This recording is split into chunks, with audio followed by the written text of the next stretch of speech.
What is up, you guys? Welcome back to the channel. But hold on, guys. Before we get into the video, I need you guys to go down below, hit the red button, go subscribe. We're on the road to 1K. You know I've been grinding all summer long, so if you want to keep seeing great baseball content from MLB Chatterbox, go hit the red button on the road to 1K, and I hope you enjoy the rest of this video. So injury news right out of the gates. So we got Max Scherzer, David Price, and Clayton Kershaw. First, let's start with Max Scherzer. So Scherzer, who's been suffering with right hamstring tightness, has ran and thrown off flat ground and will throw a side session on Saturday per manager Dave Roberts. He is expected to make his next scheduled start on Monday in St. Louis after being removed from his previous outing on Wednesday. Next, you got David Price.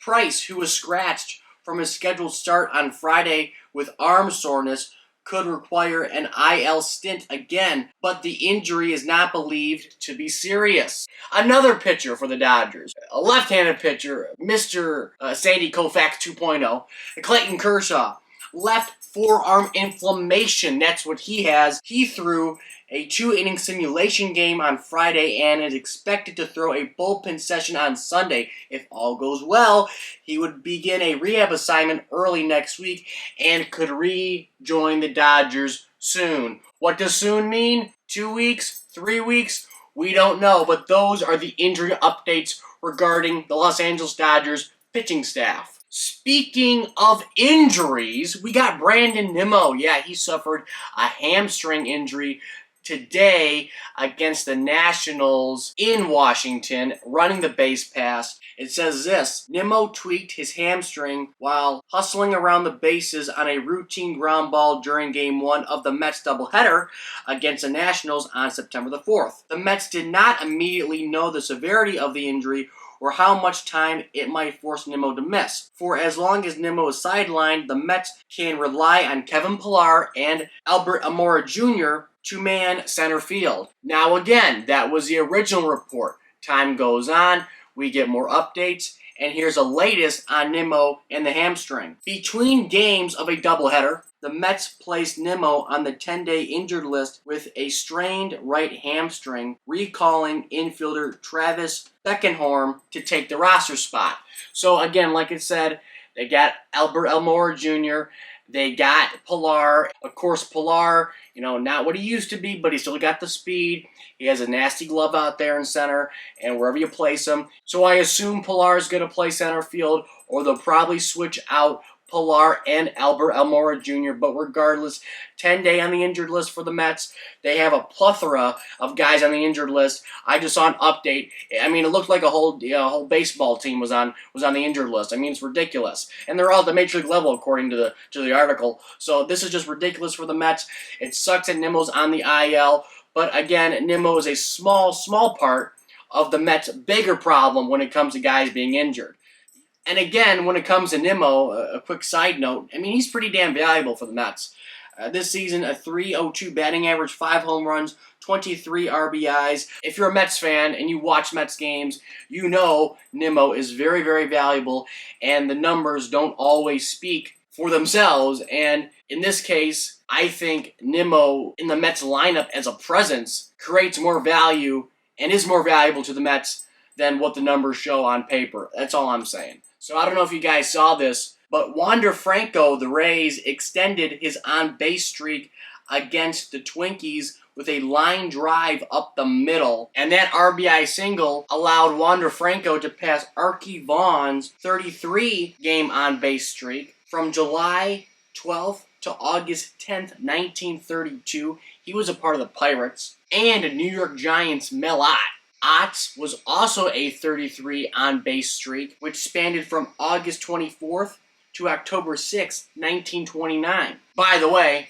they're both Hall of Famers, so you got that going for you. Now, Franco still trails 2 more Hall of Famers. Those 2 guys being Mickey Mantle. Mantle had a 36-game on-base streak, which spanned from 1951 to 1952, and Frank Robinson, he had a 43 on-base streak in 1956. Now, of course, he has a ways to go when it comes to catching up to Robinson's on-base streak, but it's still history. Now, it's not Joe DiMaggio history. It's not a 56-game hitting streak history. So comment down below your thoughts on the importance of this streak that Wander Franco is putting on. And if he does surpass Frank Robinson's 43 on-base streak, will it matter? I don't know. Comment down below your thoughts on that one. Now here's a weird incident that happened in minor league baseball. Okay, so apparently this guy, I don't know what team he plays for, but apparently this dude here with the dreadlocks,